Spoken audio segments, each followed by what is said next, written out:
The dusty streets of Abilene, Kansas had seen their share of broken women in the summer of 1877, but none quite like Josephine Walker, who stood trembling outside the Silver Dollar Saloon with a crumpled piece of paper clutched in her blood-stained fingers and tears cutting rivers through the dirt on her cheeks. She had found the list tucked inside her late husband's jacket pocket, the one they had given her after they pulled his body from the overturned stagecoach 3 days prior. The paper was covered in his handwriting, words scrawled in angry black ink that seemed to burn her eyes as she read them. Worthless, barren, burden, mistake, ugly, stupid, waste, failure. Each word was a knife to her heart, a confirmation of every cruel thing Thomas Walker had whispered to her in the darkness of their bedroom, every sneer he had given her when she could not give him children, every time he had raised his hand to her and told her she deserved it. Josephine was 23 years old, and she felt ancient. Her honey-colored hair hung limp around her shoulders, and her green eyes were hollowed out from years of crying. The bruises on her arms had barely started to fade, yellow and purple reminders of her husband's last rage before he left on that fatal trip.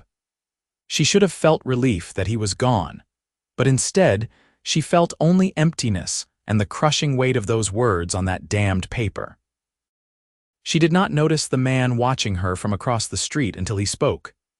"Ma'am, are you all right?" His voice was deep and gentle, incongruous with his appearance. He was tall and broad-shouldered, with sun-darkened skin and dark hair that fell past his collar. His hat was dusty from the trail, and his boots were worn but well-kept. A silver star gleamed on his chest, marking him as law in this railroad town. His eyes were the color of weathered denim, and they held genuine concern as he looked at her. Josephine quickly tried to hide the paper, shoving it into the pocket of her black morning dress, but her hands were shaking too badly. The list fluttered to the ground between them. The lawman bent down and picked it up before she could stop him. She watched in horror as his eyes scanned the words, his jaw tightening with each one he read. When he looked up at her again, there was anger in his expression, but not directed at her. "Who wrote this?" he asked quietly. "My husband," she whispered. "He's dead now." The man's expression softened. He looked at the paper again, then deliberately tore it in half, then in half again and again, until it was nothing but confetti in his large hands. He let the pieces fall to the dusty street where the wind scattered them. "None of those words are true," he said firmly, his eyes locking with hers. "Not a one." Josephine felt something crack open inside her chest. She had expected pity or perhaps indifference, but not this fierce declaration from a complete stranger. Tears spilled down her cheeks again, but this time they felt different, cleaner somehow. "You don't know me," she managed to say. "I know enough," he replied. "I know that any man who would write such things about his wife was no man at all. I know that you're standing here in widow's weeds looking like the world has ended, but you're still standing. That tells me plenty." He extended his hand to her. "Marshall Cole Brennan. I've been the law here in Abilene for about 2 months now." She hesitated, then placed her hand in his. His grip was warm and solid, and she realized it had been years since a man had touched her without causing pain. "Josephine Walker. Mrs. Walker, when did you last eat?" The question caught her off guard. She could not remember. The funeral had been that morning, a sparse affair with only a handful of her husband's business associates in attendance. No one had spoken to her afterward. She had walked back to the boarding house where she was staying, found the list in Thomas's effects, and then somehow ended up here on the street, her entire world reduced to those hateful words. "I don't recall," she admitted. Marshall Brennan nodded as if this confirmed something for him. "There's a decent restaurant 2 doors down. Miss Clara makes a fine stew. Let me buy you supper." "I couldn't possibly impose," Josephine said automatically. It was what Thomas would have expected her to say, to refuse kindness to make herself small. "It's no imposition," the marshal said. "Consider it my duty as an officer of the law to make sure the citizens of Abilene don't starve on my watch." There was a hint of a smile at the corner of his mouth. and Josephine found herself nodding before she could think better of it. Marshal Brennan offered her his arm, and after a moment's hesitation, she took it. They walked together down the wooden boardwalk, past the general store and the barber shop, to a small restaurant with cheerful yellow curtains in the windows. Inside, the smells of cooking meat and fresh bread made Josephine's stomach clench with sudden hunger. A plump woman with iron-gray hair looked up from behind the counter and smiled at them. "Marshal Brennan, good to see you, and who's this young lady?" "This is Mrs. Walker, Miss Clara. She's had a difficult day and could use some of your excellent cooking." Miss Clara's shrewd eyes took in Josephine's mourning dress and pale face, and her expression softened. "Oh, you poor dear. Come, sit down, I'll bring you both the special." They sat at a small table by the window. Marshal Brennan removed his hat and set it on the chair beside him. In the late afternoon light, Josephine could see his face more clearly. He was handsome in a rugged way, probably in his late 20s, with a strong jaw and a nose that looked like it had been broken at least once. There was a scar above his left eyebrow, a thin white line against his tanned skin. "How long were you married, if you don't mind my asking?" he said. "5 years, Josephine replied. "We were married when I was 18. My father arranged it." Thomas was a business associate of his, 20 years older than me. "Father said it was a good match," she laughed bitterly. "He was wrong." Marshal Brennan's jaw tightened again. "Did your husband hurt you?" The question was direct, and Josephine found herself unable to lie. She nodded slowly. "I'm sorry," he said simply. "No woman should endure that." Miss Clara arrived with 2 steaming bowls of stew and a basket of bread. The food was delicious, rich and hearty, and Josephine ate without realizing how hungry she had been. Marshal Brennan ate more slowly, watching her with those thoughtful blue-gray eyes. "What will you do now?" he asked when they were nearly finished. It was the question Josephine had been avoiding. "I don't know. Thomas left debts. The bank will take the house. I have nowhere to go." "Family." "My father passed 2 years ago. My mother died when I was young. I have no siblings." Marshal Brennan was quiet for a moment, thinking, "Can you read and write?" "Yes, of course. My mother insisted on education before she died." "Can you do figures, mathematics?" Josephine nodded, confused. "The town clerk just quit last week, ran off to California with a gambler," Marshal Brennan said. "The mayor has been complaining about needing to find someone to keep the town records, handle correspondence, that sort of thing. It doesn't pay much, but there's a small room above the office that comes with the position. It would be honest work." Hope flickered in Josephine's chest, fragile as a candle flame. "You think they would hire me, a woman?"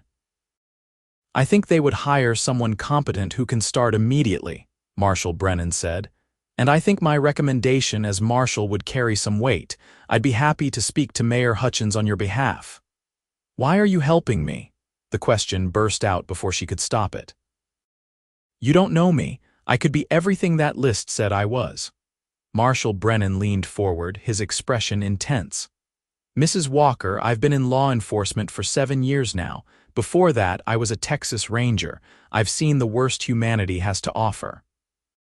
I've also learned to read people pretty well. When I look at you, I don't see any of those words on that list. I see a woman who has survived something terrible.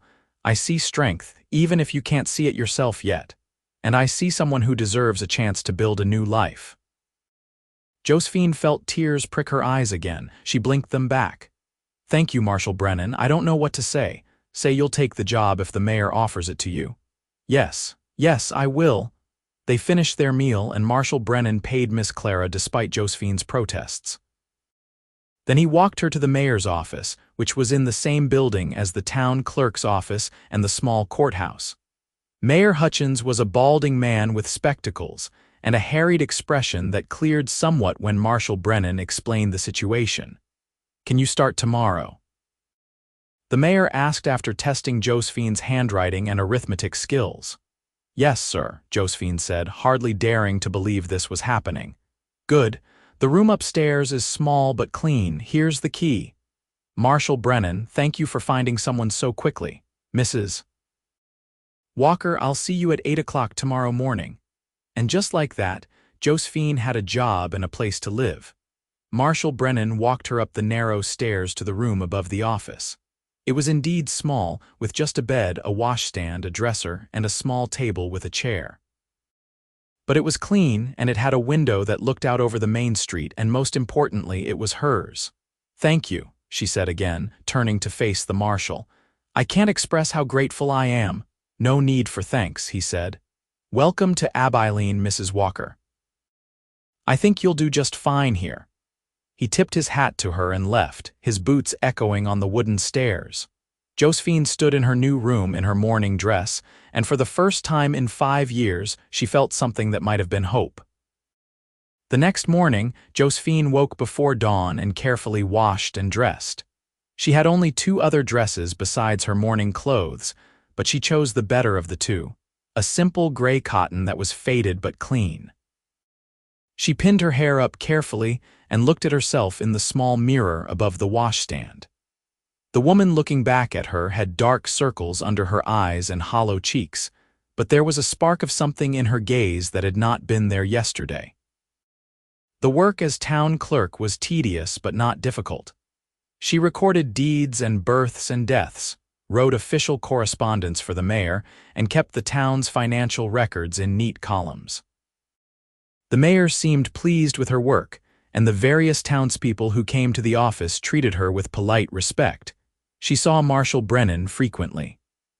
The marshal's office was just down the hall from the clerk's office, and he often stopped by to file reports or to check on her progress.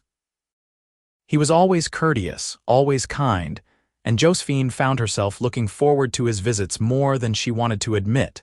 3 weeks after she started her new position, Josephine was working late, finishing up the month's accounts by lamplight when she heard a commotion outside. Shouting, then the sound of breaking glass. She hurried to the window and saw a group of men gathered outside the Silver Dollar Saloon. In the center of the group, Marshall Brennan had a man in handcuffs, and the man was struggling and cursing. "You have no right," the man shouted. "She's my wife. I can do what I want with her." "Not in my town," Marshall Brennan said calmly, though his expression was hard as granite. "In my town, men don't beat women. You're going to spend the night in jail cooling off, and then you're going to leave Abilene and not come back." The man spat at the marshal's feet, and Marshall Brennan's jaw tightened, but he simply hauled the man down the street toward the jail. The crowd dispersed, and Josephine saw a woman standing in the doorway of the saloon, her hand pressed to her swollen cheek. One of the other saloon girls was helping her back inside. Josephine found herself walking down the stairs and out into the night before she could think better of it. She went to the jail, a small stone building at the end of the street. The door was open, and she could see Marshall Brennan inside, locking the cursing man into one of the 2 cells. "Shut up, Crawford, or I'll charge you with disturbing the peace on top of assault," the marshal said tiredly. He turned and saw Josephine standing in the doorway. "Mrs. Walker." "Is everything all right?" "I saw what happened," she said quietly. "I wanted to make sure you were all right." Something flickered in his eyes, an emotion she could not quite name. "I'm fine. It's part of the job, unfortunately." Men like Crawford think they own their wives, think they can hurt them without consequence. "Not everyone thinks that way," Josephine said, thinking of the way he had torn up that list, the fierce certainty in his voice when he said those words were not true. "No," Marshall Brennan agreed. "Not everyone." They stood there for a moment, looking at each other. The lamplight cast shadows on his face, making him look older, wearier. Josephine realized that he carried the weight of this town on his shoulders, that every act of violence and cruelty he witnessed took a toll. "Have you eaten?" she asked impulsively. He smiled slightly. "Not since noon." "Neither have I. Miss Clara's is closed, but I have some bread and cheese in my room. It's not much, but you're welcome to share it." Marshall Brennan glanced at the cell where Crawford had finally stopped cursing and was slumped on the narrow cot. "That's kind of you, Mrs. Walker. Let me just make sure this fool is settled, and I'll take you up on that offer." They walked back to the town clerk's office together in companionable silence. Josephine's heart was beating faster than it should have been, and she told herself it was just kindness, just wanting to repay his help. But when they climbed the stairs to her small room and she lit the lamp, and they sat at the little table sharing bread and cheese and the apples she had bought from the general store, she knew it was more than that. "How are you settling in?" Marshall Brennan asked. "Well, I think. The work is good, the people are kind, it's more than I expected. You've been through a lot, you deserve kindness." Josephine looked down at her hands. "That list, I keep thinking about it. Part of me wonders if Thomas was right, if I am barren, if I am a failure." "Stop," Marshall Brennan said firmly. He reached across the table and covered her hand with his. The touch sent warmth up her arm. "Listen to me, Josephine. May I call you Josephine?" She nodded, unable to speak. Those words were lies told by a cruel man who wanted to control you. "You are not barren, you are not a failure. You are a woman who survived years of abuse and came out the other side. You're working hard and building a new life. That takes courage." "You barely know me," she whispered, but her hand had turned under his, her fingers intertwining with his. "Then let me get to know you better," he said. His blue-gray eyes were intense in the lamplight. "Let me take you to dinner properly. Let me court you, Josephine, if you'll have me." Her breath caught. It was too soon, much too soon. Thomas had been dead less than a month. But when she looked at Cole Brennan, she did not see her husband's cruelty or violence. She saw a good man, a strong man, someone who stood up for those who could not stand up for themselves. "I would like that," she said softly. His smile was like the sun breaking through clouds. "Saturday evening, then. I'll take you to the hotel restaurant. They have a dining room that's much nicer than Miss Clara's, though don't tell her I said that." Josephine laughed, and it felt strange, like she had forgotten how. "I won't tell." Cole stayed a while longer and they talked about small things, easy things. He told her about growing up on a ranch in Texas, about becoming a ranger after his parents died, about the years spent tracking outlaws across the desert. She told him about her childhood, the mother she barely remembered, the father who had been distant but not unkind until he arranged her marriage to Thomas Walker. When Cole finally left, tipping his hat to her at the door, Josephine sat by the window and watched him walk down the street to his own boarding house. She pressed her hand to her chest, feeling her heart beat strong and steady. For the first time in years, she felt alive. Saturday came with clear skies and a warm breeze. Josephine spent the afternoon washing and drying her hair, pinning it up in a style her mother had taught her long ago. She wore her best dress, a deep blue cotton that brought out the green in her eyes. She had no jewelry except for her wedding ring, and after a long moment of hesitation, she took it off and placed it in the drawer of the dresser. She was done being Thomas Walker's wife. Cole arrived at 6 o'clock precisely, dressed in clean trousers and a white shirt, his dark hair combed back. He was freshly shaved and he smelled faintly of soap and leather. When he saw her, his eyes widened. "Josephine, you look beautiful," she blushed, unused to compliments. "Thank you, you look very handsome." He offered his arm, and they walked together to the Grand Hotel on the corner of Cedar Street. The dining room was indeed much fancier than Miss Clara's restaurant, with white tablecloths and crystal glasses and waiters in black vests. Cole pulled out her chair for her and they sat by a window overlooking the street. "I've never been here before," Josephine admitted. "Thomas never took me to nice places." "Then we'll have to remedy that," Cole said. "You deserve nice things, Josephine." They ordered steak and potatoes and greens, and the food was delicious. But better than the food was the conversation. Cole was easy to talk to, asking her questions about her work and her interests, telling her stories about his time as a ranger that were thrilling and funny and sometimes sad. He listened when she spoke, really listened as if her words mattered. "Do you miss it?" Josephine asked. "Being a ranger," Cole considered the question. "Sometimes. It was exciting and I felt like I was doing important work, but it was also lonely, always moving, never having a home. When I took this job in Abilene, I was ready for something different. I was ready to settle down." "And have you? Settled down, I mean?" "I'm getting there," he said, and the way he looked at her made her heart skip. After dinner, they walked through the town. The sun was setting, painting the sky in shades of orange and pink. The streets were quieter now, most people inside having their own suppers. Cole pointed out various buildings and told her stories about the town, about the characters who lived here, about the history of Abilene as a cattle town. They stopped at the edge of town where the buildings gave way to open prairie. The grass stretched out endlessly, golden in the fading light. Somewhere in the distance, a coyote howled. "It's beautiful here," Josephine said. "It is," Cole agreed, but he was looking at her, not the prairie. She turned to him, and suddenly they were very close, so close she could feel the heat of his body, could see the flecks of darker blue in his eyes.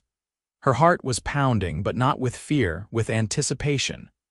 "Josephine," he said quietly, "I know it hasn't been long. I know you're still in mourning, but I need you to know that I care about you. Not because I pity you, but because you're strong and smart and beautiful, and being with you makes me happier than I've been in a long time." "Cole," she whispered, "I care about you too. I never thought I would feel this way about anyone, not after Thomas, but you're different, you're kind, you make me feel safe." "You are safe," he said. "I swear to you, Josephine, I will never hurt you, I will never raise my hand to you or speak cruel words. You have my word." She believed him. God help her, she believed him. She reached up and touched his face, feeling the slight roughness of his jaw, the warmth of his skin. He closed his eyes at her touch, and when he opened them again they were dark with emotion. "May I kiss you?" he asked. "Yes," she breathed. He kissed her gently, carefully, as if she were something precious that might break. His lips were soft and warm, and Josephine felt something bloom inside her chest, something bright and fierce and wonderful. When they pulled apart, they were both breathing hard. "I've wanted to do that since the day I met you," Cole admitted. "I'm glad you did," Josephine said, smiling. They walked back to town hand in hand, and when Cole left her at her door, he kissed her again, longer this time, deeper. When Josephine finally went inside and closed the door, she leaned against it and pressed her fingers to her lips, feeling like she was floating. The weeks that followed were the happiest Josephine could remember. She and Cole saw each other nearly every day. He would stop by her office during the day, bringing her coffee or pastries from the bakery. In the evenings, they would walk together or sit on the bench outside the general store and talk until the stars came out. On Sundays, they attended church together, and afterward they would have lunch at Miss Clara's. The townspeople noticed, of course. Small towns always noticed when a romance was blooming, but most people seemed pleased. Marshall Brennan was well-liked, and Josephine had proven herself to be a diligent and competent town clerk. Miss Clara told Josephine approvingly that Cole was a good man, one of the best, and that she deserved happiness after what she had been through. But not everyone was pleased. One afternoon in late September, a man came into the clerk's office. He was well-dressed in an expensive suit, with silver hair and cold blue eyes. Josephine recognized him immediately as Henry Cartwright, one of her late husband's business associates, one of the few who had attended Thomas's funeral. "Mrs. Walker," he said, his voice dripping with false courtesy. "I heard you were working here. How industrious of you, Mr. Cartwright," Josephine said coolly. "What can I do for you? I've come to settle your husband's accounts. Thomas owed my company a considerable sum of money, and as his widow, you are responsible for his debts." Josephine's stomach dropped. "How much? $3,000. It might as well have been $3 million. Josephine made $20 a month as town clerk. "I don't have that kind of money." "Then we have a problem," Cartwright said, leaning against the counter. "However, I'm a reasonable man. I'm willing to forgive the debt entirely if you agree to certain terms." "What terms?" "Marry me. Thomas told me before he died that you were a dutiful wife, despite your failings. I'm a widower in need of a wife to manage my household. It would be a practical arrangement for both of us." Josephine stared at him in horror. "Absolutely not." Cartwright's expression hardened. "You don't have a choice, Mrs. Walker. If you can't pay the debt, I'll have the sheriff seize what little assets you have, and you'll end up in debtor's prison or worse. Marry me and all of that goes away." "I said no." Think carefully about your decision. You have 1 week to come up with the money or accept my proposal. After that, I'll take legal action." He left, and Josephine sank into her chair, her hands shaking. $3,000. It was impossible. She had saved almost nothing from her salary, having used most of it to buy clothes and necessities. She could never come up with that much money, not in a week, not in a year. That evening, when Cole came to walk with her, she was quiet and distant. He noticed immediately. "What's wrong?" He asked. She told him about Cartwright's visit, about the debt and the ultimatum. As she spoke, Cole's expression grew darker and darker. "That snake," he said when she finished. "Thomas Walker has been dead for 2 months. Any legitimate debts would have been presented long before now. Cartwright is trying to trap you." "But what if the debt is real?" Josephine asked. "I knew Thomas had business dealings with him. What if I really do owe that money? Even if the debt is legitimate, you have rights. Cartwright can't force you to marry him, and he can't have you thrown in prison without due process. Let me look into this. I know people, judges and lawyers, will figure this out." "Cole, I can't ask you to do that. You're not asking, I'm offering." He took her hands in his. "Josephine, I told you I would keep you safe. I meant it. Cartwright isn't going to hurt you. I won't let him." Over the next few days, Cole investigated Cartwright's claims. He sent telegrams to Austin and to Kansas City, checking on Cartwright's business dealings and reputation. What he found was disturbing.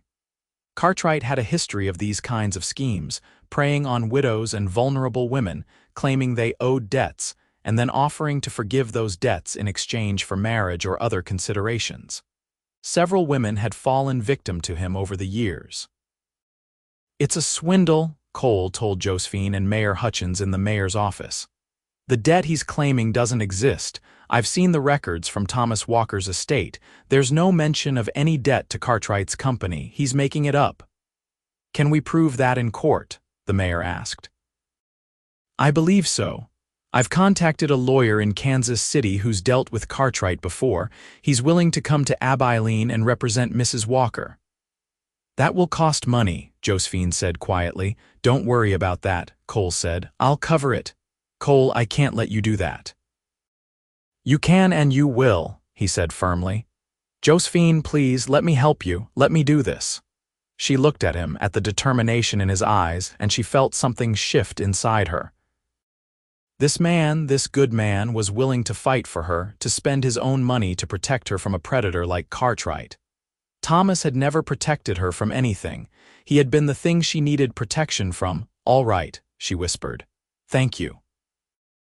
The lawyer, a sharp-eyed man named Tobias Crane, arrived 3 days later. He reviewed all the documents, interviewed Josephine, and then went to confront Cartwright at the hotel where he was staying. What happened in that meeting, Josephine never knew the full details, but the result was that Cartwright left Abilene the next morning on the first train out, and she never heard from him again. "He knew he didn't have a case," Crane explained to her and Cole in the marshal's office. "He was counting on you being too frightened or ignorant to fight back. When he realized you had representation and that we were prepared to expose his scheme in court, he cut his losses and ran. You won't have any more trouble from him." Josephine felt tears of relief sliding down her cheeks. "Thank you, Mr. Crane, thank you so much." After the lawyer left, Josephine turned to Cole. "I don't know how to repay you." "There's nothing to repay," Cole said. He reached up and gently wiped her tears away with his thumb. "I love you, Josephine. I should have said it before, but I'm saying it now. I love you, and I want to spend my life making sure you're safe and happy." Josephine's breath caught. "You love me?" "Yes. I think I've loved you since the moment I saw you standing on that street with that damned list in your hands. I love your strength and your courage. I love the way you smile when you think no one is watching. I love the way you tilt your head when you're thinking. I love everything about you." "I love you too," she said, the words tumbling out. "Cole, I love you so much. I was so afraid to feel this way, afraid it was too soon or too fast, but I can't help it. You've shown me what it means to be cared for, to be respected. You've made me believe I'm worthy of love." He pulled her into his arms and kissed her, and it was different from their other kisses. This one was full of promise and passion and a future spreading out before them like the golden prairie. "Marry me," Cole said when they finally broke apart. "I know it's only been a few months, I know people will talk, but I don't care about any of that. Marry me, Josephine. Let me spend the rest of my life showing you how precious you are." "Yes," she said, laughing and crying at the same time. "Yes, I'll marry you." They were married in November on a crisp autumn day when the leaves were turning gold and red. The ceremony was held in the small church on Cedar Street, with Mayor Hutchins officiating and half the town in attendance. Josephine wore a new dress that Miss Clara and the other ladies had helped her sew, a beautiful cream-colored silk with lace at the collar and cuffs. Cole wore his best suit, and when Josephine walked down the aisle and saw him waiting for her at the altar, the look on his face took her breath away. "Dearly beloved," Mayor Hutchins began, and Josephine barely heard the rest of the ceremony.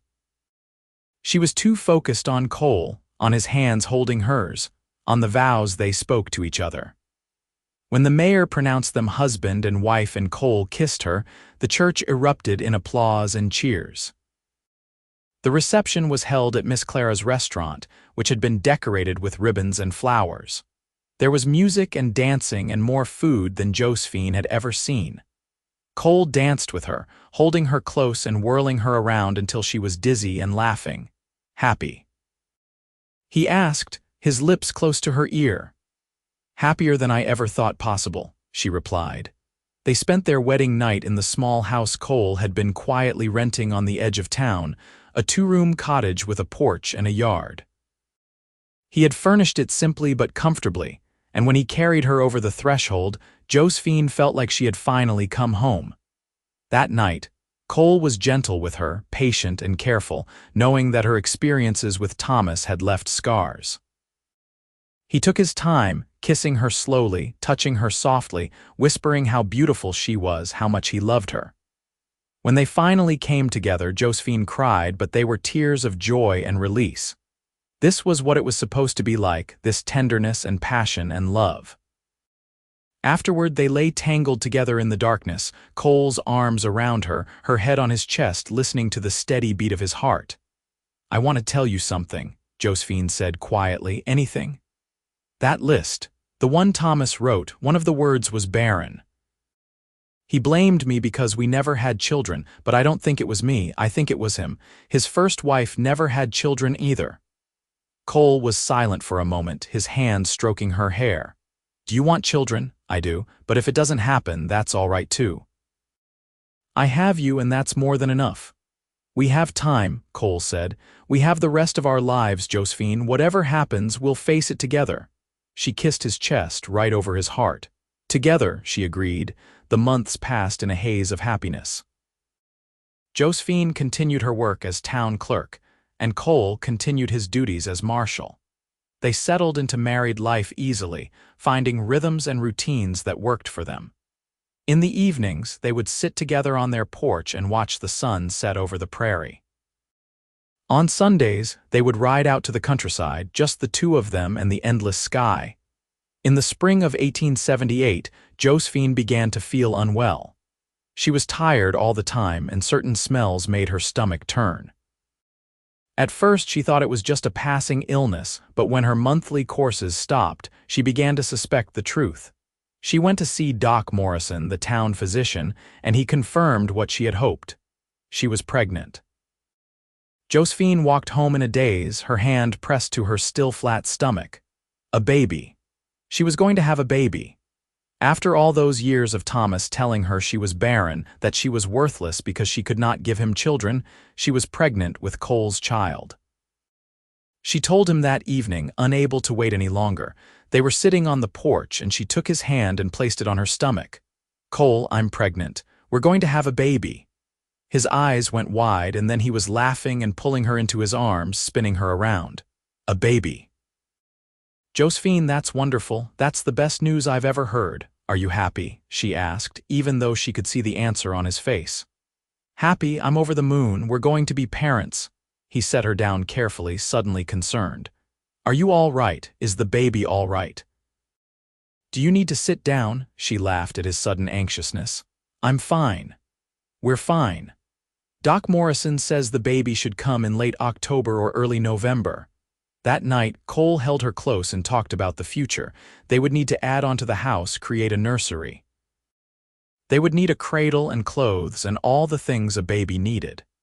He was already planning, already thinking ahead, and Josephine fell asleep listening to his voice and feeling more content than she ever had. The pregnancy was not easy. Josephine was sick for the first few months, barely able to keep food down.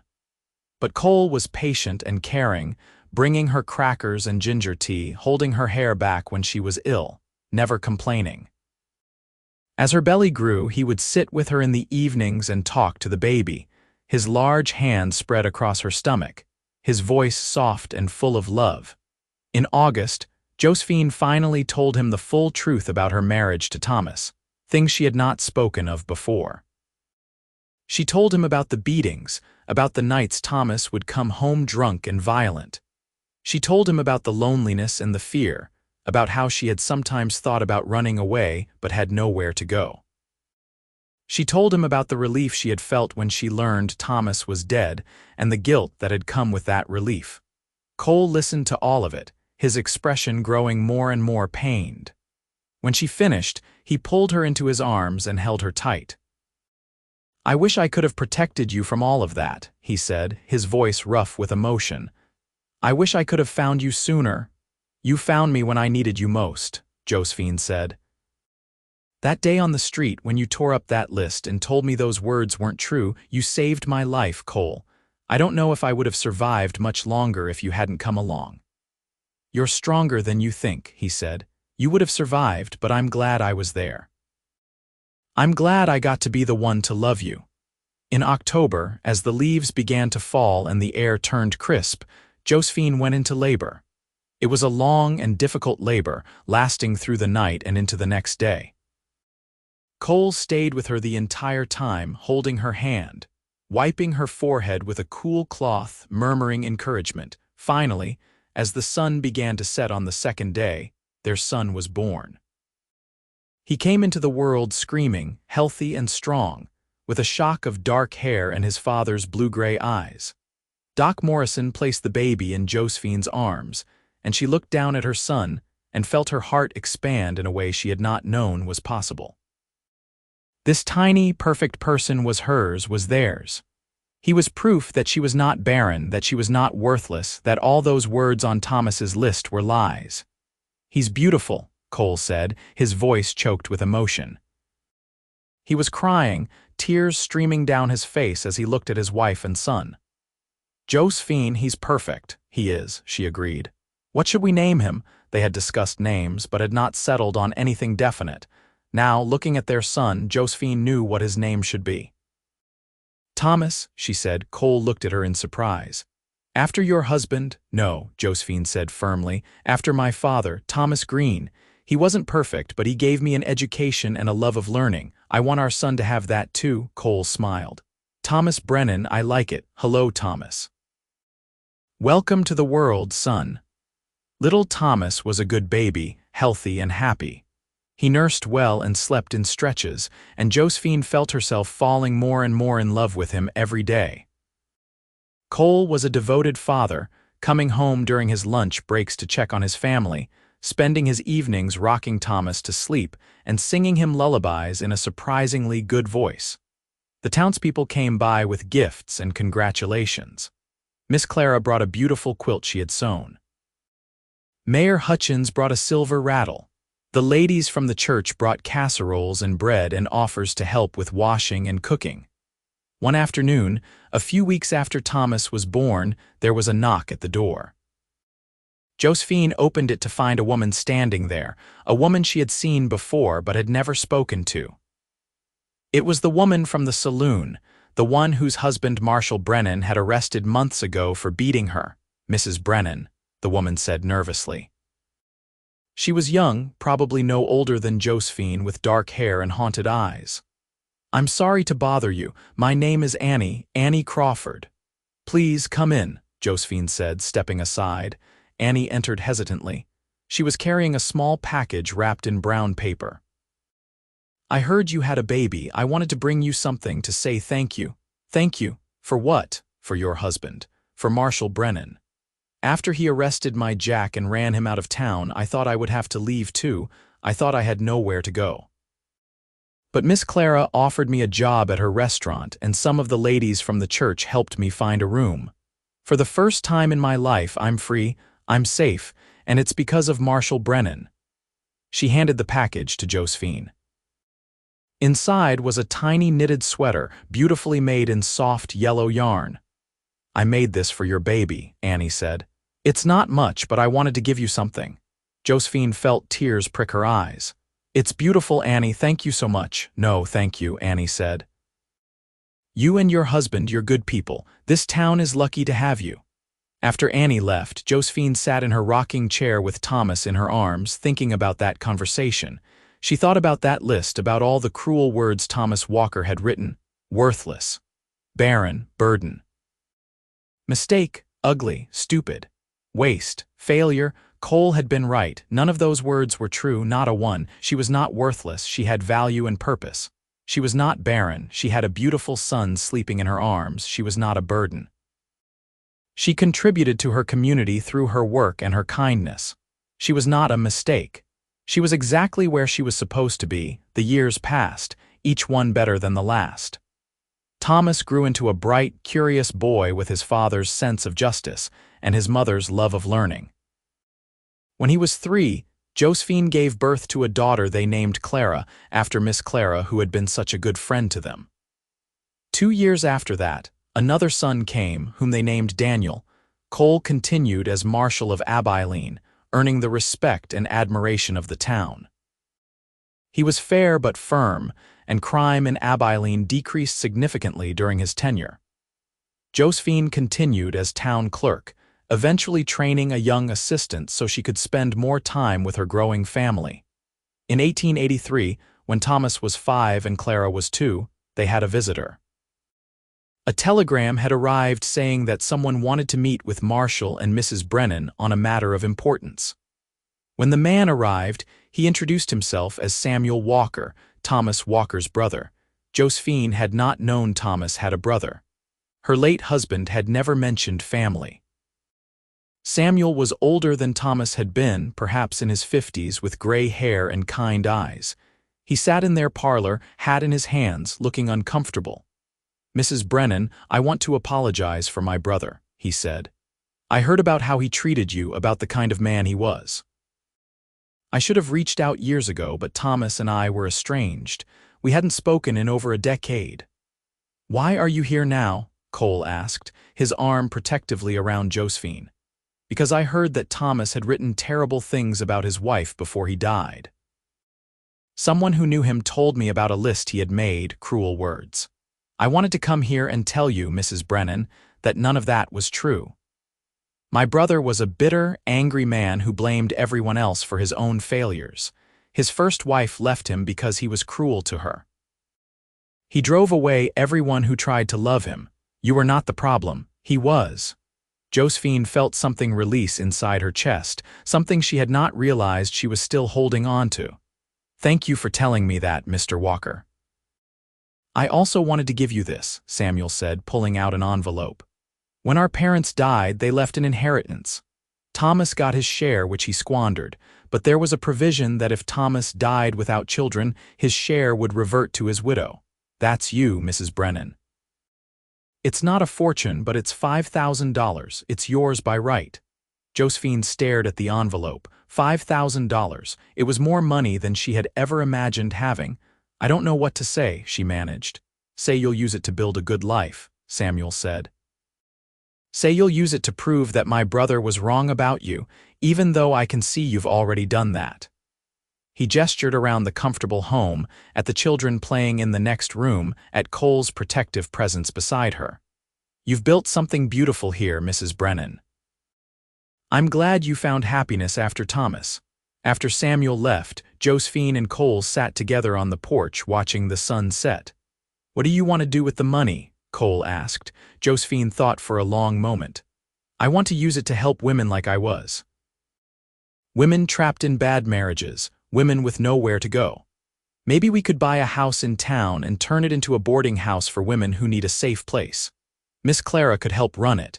We could call it Greenhouse, after my father and my maiden name. Cole smiled and kissed her forehead. That's a wonderful idea. Let's do it. And so they did.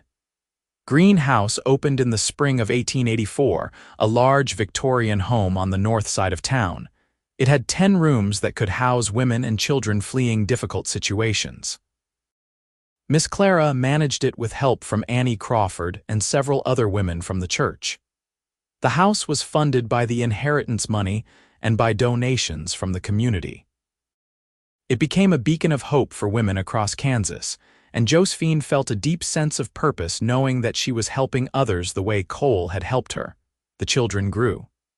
Thomas became interested in law and justice, like his father. Clara inherited her mother's love of reading and learning. Daniel, the youngest, was adventurous and wild, always getting into trouble but with such a sweet nature that no one could stay mad at him for long. In 1890, when Thomas was 12, he came home from school upset. Josephine found him in his room, and when she asked what was wrong, he showed her a piece of paper. Another boy at school had written mean things about him, calling him names. Josephine sat down beside her son and took the paper. She read the words, cruel childish insults that nonetheless stung. "Do you remember the story I told you?" she asked Thomas. "About the list your father's father wrote about me?" Thomas nodded. Josephine had been honest with her children about her first marriage, wanting them to understand why kindness and respect were so important. "Your father, Marshall Brennan, told me something that day that changed my life," Josephine said. "He said none of those words were true, not a one, and he was right. The same is true for you, Thomas. These words this boy wrote, they're not true. They're just the angry thoughts of someone who wants to hurt you, but they don't define you. You define yourself by your actions and your character." "But what if they are true?" Thomas asked, his voice small. "They're not," Josephine said firmly. She took her son's hands. "You are kind. You are smart, you are brave, you are loved. Those are the things that are true about you. Don't ever forget that." Thomas hugged her tight, and Josephine felt the circle complete. Her son would never know the pain of believing cruel lies about himself because she would make sure he knew his worth. The years continued to roll by like the prairie grass in the wind. Cole eventually retired as marshal in 1895, passing the badge to a younger man. But he stayed active in the community, serving on the town council and helping with Greenhouse. Josephine stepped down as town clerk when Daniel started school, wanting to focus on her family and her charity work. In 1900, when Josephine was 46 years old and Cole was 51, they sat on the porch of their home on a warm summer evening. Their children were grown now. Thomas was studying law in Kansas City, already engaged to a lovely young woman he had met at university. Clara was a teacher at the Abilene schoolhouse, passionate about education and literature. Daniel had just turned 18 and was talking about going west to see the Pacific Ocean. "Can you believe it's been 23 years since we met?" Cole asked, taking her hand. "It feels like yesterday," Josephine said, "and also like a lifetime ago. Do you ever think about that day, about the list?" "Sometimes," Josephine admitted, "but not the way I used to. I used to think about it with pain, wondering if those words were true. Now I think about it with gratitude. Gratitude. Because if you hadn't seen me that day, if you hadn't torn up that list and told me those words were lies, I might never have found the courage to build this life. You saved me, Cole. You showed me I was worthy of love." Cole brought her hand to his lips and kissed it gently. "You saved me too, you know. Before I met you, I was just going through the motions. I was doing my job, but I wasn't really living. You gave me purpose. You gave me a family and a home and a reason to be better. I love you, Josephine. I have loved you from the moment I saw you, and I will love you until my last breath." "And I love you," she said, tears sliding down her cheeks. "You are the best thing that ever happened to me." They sat together as the sun set, painting the sky in brilliant shades of orange and pink and purple. Somewhere in the distance, a train whistle blew, carrying new people to Abilene, new stories beginning. But for Josephine and Cole, their story was well established, a love story that had started with pain and kindness and had blossomed into something beautiful and lasting. In 1905, Thomas married his sweetheart Sarah and they settled in Kansas City, where Thomas opened his own law practice. He specialized in helping women and children, inspired by his mother's work with Green House. He and Sarah had 3 children, 2 girls and a boy, and Josephine and Cole visited them often. Clara married in 1907 to a fellow teacher named Robert Hayes. They stayed in Abilene, and Clara continued teaching while also volunteering extensively at Green House. She and Robert had 4 children, and their home was always filled with books and laughter. Daniel, true to his adventurous spirit, traveled west and eventually settled in California. He became a rancher, raising cattle and horses. He married a spirited woman named Margaret who could rope a steer as well as any man. They had 2 sons who grew up wild and free under the California sun. Josephine and Cole became grandparents 9 times over, and each grandchild was precious to them. They would sit on their porch and tell the grandchildren stories about the old days, about the Wild West and cattle drives and outlaws. But they also told stories about kindness and courage, about standing up for what was right, about the power of love to heal even the deepest wounds. In 1912, Miss Clara passed away at the age of 82. She had never married, dedicating her life instead to her restaurant and to Green House. At her funeral, dozens of women came forward to speak about how Miss Clara had helped them, had given them jobs or shelter or simply a kind word when they needed it most. Josephine spoke at the service, talking about how Miss Clara had been one of the first people to show her kindness in Abilene, and how she had been instrumental in making Green House a reality. After Miss Clara's death, Annie Crawford took over full management of Green House. Annie had never remarried after her husband was run out of town, choosing instead to dedicate herself to helping other women escape situations like the one she had been in. Under her leadership, Green House expanded, opening branches in 2 other Kansas towns. In 1918, the world was changed by the Great War. Thomas's oldest son enlisted and went to France. He came back changed, quieter, but he was alive. Daniel's youngest son also served, working as a mechanic for the Army Air Service. The family weathered the war together, supporting each other through the fear and uncertainty. In 1920, women finally gained the right to vote. Josephine, now 66 years old, cast her first ballot with tears of joy streaming down her face. She thought about all the women she had known, all the women who had been told they were worthless or stupid or incapable. She thought about that list Thomas Walker had written so many years ago, and she thought about how far she had come. Thomas was wrong, she told Cole that evening. And not just about me, about all women. We're not weak or foolish or any of the things men have said we are. We're strong and capable, and now we have a voice. Cole, now 74 years old and moving a bit slower than he once had, smiled at his wife. "I never doubted it for a moment," he said. In 1925, Cole and Josephine celebrated their 50th wedding anniversary. Their children and grandchildren all came to Abilene for a huge party. The entire town turned out, filling the church and spilling out into the street. People gave speeches about Cole's years as marshal, about Josephine's work as town clerk and with Green House, about the legacy they had built together. When it was Cole's turn to speak, he stood up slowly, his hand in Josephine's. His hair was white now, and his face was lined with age, but his eyes were still that same blue-gray, still full of love when he looked at his wife. 50 years ago, he said, his voice carrying through the hushed church, I met a woman on the street in Abilene. She was holding a piece of paper with terrible words written on it, words that her husband had written about her. Words that were supposed to define her. I tore up that paper, and I told her that none of those words were true. Not a one. He turned to Josephine and she stood to join him, her hand still in his. I was right, he continued. Those words were lies, but I want to tell you what the truth is. The truth is that Josephine Brennan is the kindest, strongest, most compassionate person I have ever known. She took her own pain and turned it into purpose, helping hundreds of women through Green House. She raised 3 incredible children who are out in the world doing good. She has been my partner, my best friend, and the love of my life for 50 years. The truth is that I am the luckiest man alive because she chose to spend her life with me. There was not a dry eye in the church.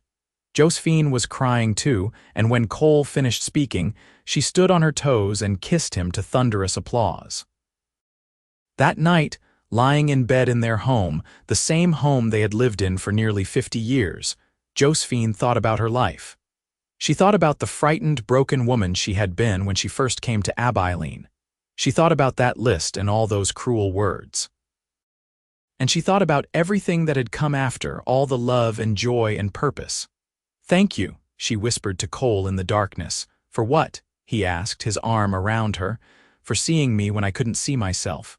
For loving me when I didn't think I was worthy of love. For building this beautiful life with me. Josephine," he said softly, "loving you has been the greatest privilege of my life. You never have to thank me for that." They drifted off to sleep together the way they had for 50 years, safe and warm and loved. Cole Brennan passed away peacefully in his sleep in 1928 at the age of 82. Josephine woke that morning to find him gone, and though her heart broke, she also felt a sense of peace. They had had 53 beautiful years together. He had lived to see all their children grown and successful, had held all 9 grandchildren, and had even met 2 great-grandchildren. He had died knowing he was loved. The funeral was massive. People came from all over Kansas to pay their respects to the man who had been Marshal of Abilene during its wildest days, who had stood up for the weak and defenseless, who had been a pillar of the community for over 50 years. Josephine stood at the graveside and said her goodbyes. She placed a single rose on his coffin and whispered, "Thank you for loving me. I'll see you again someday." After Cole died, Josephine continued to live in their home. Her children wanted her to come live with one of them, but she refused. This was her home, filled with memories of Cole and their life together. She continued her work with Green House, now run by Annie Crawford's daughter. She spent time with her grandchildren and great-grandchildren. She volunteered at the church and at the library. On quiet evenings, she would sit on the porch and remember. She would remember that day in 1877 when a young marshal had torn up a hateful list and told her those words were not true. She would remember their first dinner together, their first kiss, their wedding day. She would remember the birth of each of their children, the laughter and tears and ordinary moments that made up a life. In 1932, on a warm summer day much like the one when she and Cole had celebrated their 50th anniversary, Josephine passed away quietly in her sleep. She was 78 years old. Her children found her in her favorite chair on the porch, a peaceful smile on her face. They buried her beside Cole in the Abilene Cemetery under a large oak tree. The headstone read, "Josephine Green Brennan, beloved wife, mother, and friend." She turned pain into purpose and taught us all the meaning of courage. At her funeral, which was just as well attended as Cole's had been, Thomas stood up to speak about his mother. He was now a distinguished lawyer, silver-haired and dignified, but when he spoke about Josephine, his voice broke with emotion. "My mother taught me many things," he said. "She taught me to be kind, to stand up for what's right, to never judge someone by their circumstances. But the most important thing she taught me was this: words have power, but they only have the power we give them. Someone can call you worthless, but that doesn't make you worthless. Someone can call you a failure, but that doesn't make you a failure. You get to decide who you are. You define yourself." He pulled out a piece of paper from his pocket, yellowed with age. "My mother kept this for her entire life. It's a list my father, Marshal Cole Brennan, wrote down one day. He called it the truth about Josephine. I found it in her things." He began to read. "Brave. Intelligent, compassionate, beautiful, strong, kind, valuable, worthy, loving, perfect." His voice broke on the last word and he paused to compose himself. These are the words that were true, every single one. And my mother spent her life proving it, not just about herself, but about every woman who came through the doors of Green House. She showed us all that we are not defined by the worst things people say about us. We are defined by our actions, our choices, and the love we give and receive. After the service, people gathered to share their memories of Josephine. Woman after woman came forward with stories of how Josephine had helped them, had given them shelter or work, or simply believed in them when no one else did. Annie Crawford's daughter spoke about how Josephine had inspired her mother and had created a legacy that would continue for generations. In the years that followed, Green House continued to operate, helping thousands of women and children. In 1945, it became a registered charity, with branches in 15 towns across Kansas and neighboring states. In 1960, a memorial plaque was placed in front of the original Green House building, commemorating Josephine Brennan and her work. But perhaps the greatest legacy Josephine left was not the houses or the charity work. It was the ripple effect of kindness and courage she had set in motion. The women she helped went on to help others. Her children and grandchildren carried forward her values of compassion and justice. Thomas became a prominent advocate for women's rights. Clara established a scholarship fund for young women seeking education. Daniel supported numerous charities in California that helped families in need. The story of Cole and Josephine became something of a legend in Abilene. Older residents would tell younger ones about the marshal who had fallen in love with a widow and built a life based on kindness and respect. They would talk about the list of cruel words and how Cole had torn it up and declared none of them true. In 1977, exactly 100 years after Cole and Josephine first met, the town of Abilene held a centennial celebration in their honor. A statue was erected in the town square, showing a man and woman standing together, their hands joined. The plaque at the base read, "Marshall Cole Brennan and Josephine Green Brennan. He saw her worth when she could not see it herself. Together they built a legacy of love and service. May we all be so fortunate to find such love, and may we all be so brave as to build upon it." Descendants of Cole and Josephine attended the ceremony. There were dozens of them now, spreading across the country, all carrying forward in their own ways the values their ancestors had lived by. They told their children and grandchildren the story, ensuring it would not be forgotten. The story of the list became a parable, a reminder that the words others used to define us are not as important as the words we use to define ourselves. It became a story about the power of love to heal, about the courage it takes to rebuild after trauma, about the importance of standing up for those who cannot stand up for themselves. And somewhere, in whatever place souls go after death, Cole and Josephine were together again. He was still looking at her with those blue-gray eyes full of love, and she was still marveling that she had been fortunate enough to find him. They had built a life together, a beautiful, purposeful life that had started with one simple truth: none of those words were true. Not a one. Because the truth about Josephine had never been written on that hateful list. The truth had been written in the life she lived, in the people she helped, in the love she gave and received. The truth had been written in the eyes of the man who had seen her at her lowest and had chosen to lift her up.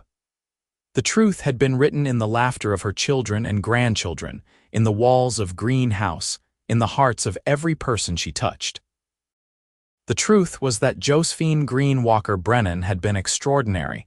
She had taken her pain and turned it into purpose. She had been brave when she did not feel brave. She had been strong when she felt weak. She had loved deeply and been deeply loved in return. And that was a truth that could never be torn up or thrown away. It was a truth that would last forever, carried forward by all those whose lives had been changed by knowing her, by hearing her story. By understanding that we are not defined by the cruelest words spoken about us, but by the kindest actions we choose to take. In the end, love had won. Kindness had won. And a woman who had once stood on a dusty street in Abilene, Kansas, holding a list of lies, had become a beacon of truth and hope for generations to come. Their story lived on, a testament to the transformative power of love, the importance of seeing the worth in others, and the courage it takes to believe in yourself when the world tells you that you are worthless.